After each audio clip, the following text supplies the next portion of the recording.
For more on the travel industry, let's bring in Michael Taylor. He's practice lead for JD Power. Michael, welcome to the show. Thanks so much for joining us.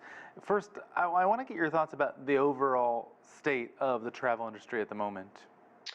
Well, the state of the travel industry is somewhat frantic at the moment. There's a couple of things going on, I think, which is your viewers are well aware of, which is here in North America, at least, we have a labor shortage, and that is really a constraining factor on travel. That is limiting the number of people who can fly an aircraft, that can work an aircraft, and do other things like reposition rental cars. So that's probably the biggest factor is the human factor as we come out of this COVID period. And that's talking about getting people from point A to point B, but what about when they arrive at point B? Are hotels, for example, are the airlines themselves, were they prepared for the holiday rush, travel rush, given what we've seen with COVID, or was there some hesitation about what to expect? Well, the hotel industry probably is in the best shape of all the different travel sectors, simply because they have the ability to rent you a room with very little interaction. You might find that maid service isn't as often as it used to be, but then again, who really needs it every day? So they're most adapted to this rush, that is resumption of travel and leisure travel that we've seen post-COVID. I was thinking about what you said, who needs maid service every day. Do you think we've changed the way we expect to travel, and do you think that'll continue for the next 6 months, next 12 months, or do you think at some point people will expect a return to, quote, normal? Well, the phrase I think of is John Maynard Keynes' animal spirits, which some people say is a pent-up demand.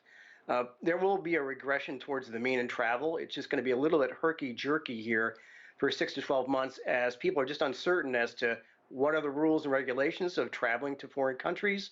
What do I need to have? A PCR test, a negative note from my doctor, those kinds of things. Just that uncertainty makes it difficult to plan a trip.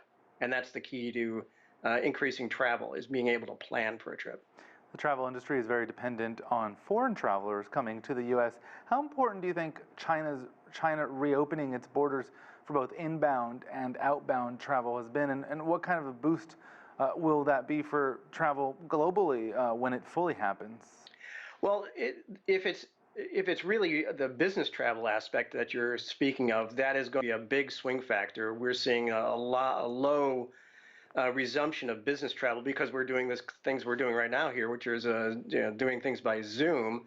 But we're looking into how valuable it is to meet face to face. And I think China reopening, of course, is a major factor in global travel, especially in the Australasia sphere over there. That's what accounts for about 40% of the traffic there.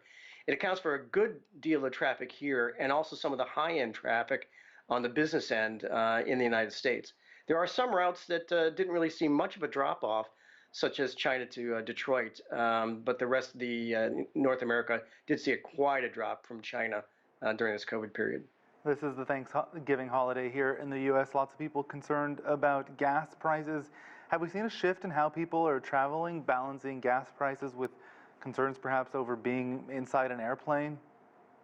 Well, the biggest problem that we've seen in JD Power research is people are most concerned about catching COVID from other people.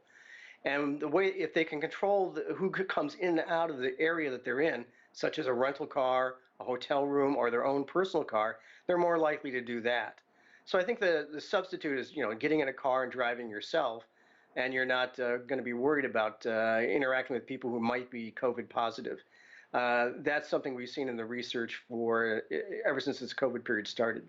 Are there any sectors or companies perhaps that are still kind of hanging on by a thread, but if this lasts, if this continues, if the winter gets bad, they probably won't make it for another season?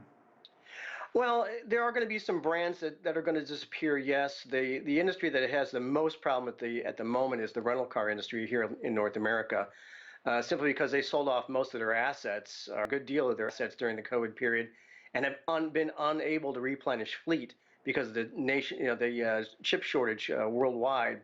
And then also the price of a used car, if they were going to go back into the used car market and buy those cars they had just sold 6 months earlier, average price of a used car is up about 40% here in the United States. And that doesn't look good on the balance sheet for a long-term rental. Michael Taylor, practice lead for JD Power Research. Thanks for joining us.